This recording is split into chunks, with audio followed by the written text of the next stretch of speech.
अशी पण अट आपण मनोमनी कृपया जाणून घ्यावी, तरच आपली कामं होत असताना गेली 40-50 वर्षात या कार्यातून सेवेकरी घडवताना त्यानं आपल्या वास्तूकडेही बघावं.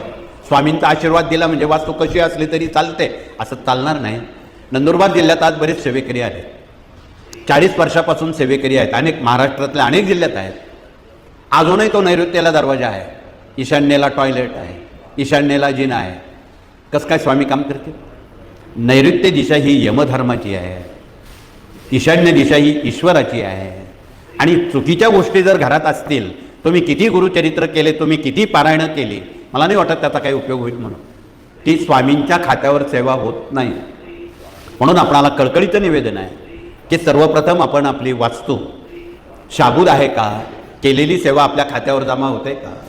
बँकेत आपण नुसते पैसे भरतो पण ते आपल्या खात्यावर जमा नाही ना. म्हणून इथे आज वास्तुतज्ञ प्रतिनिधी आलेले आहेत.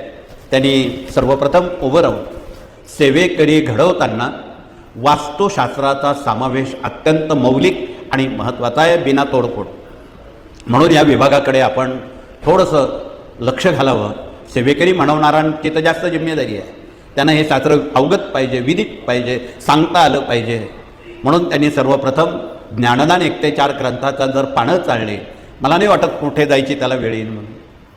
म्हणून हे साधे सोपे अत्यंत महत्त्वाचे चुटके आपणाला ज्ञानदान 1 ते 4 ग्रंथातून आपली वास्तू आबाधित राहावी, वास्तूत राहणाऱ्या लोकांना सौख्य, समाधान, निरोगी जीवन आणि कर्तृत्व मिळावं, म्हणून हे विभाग या ठिकाणी जनमानसापर्यंत पोचवण्याचं हे प्रयोजन आहे.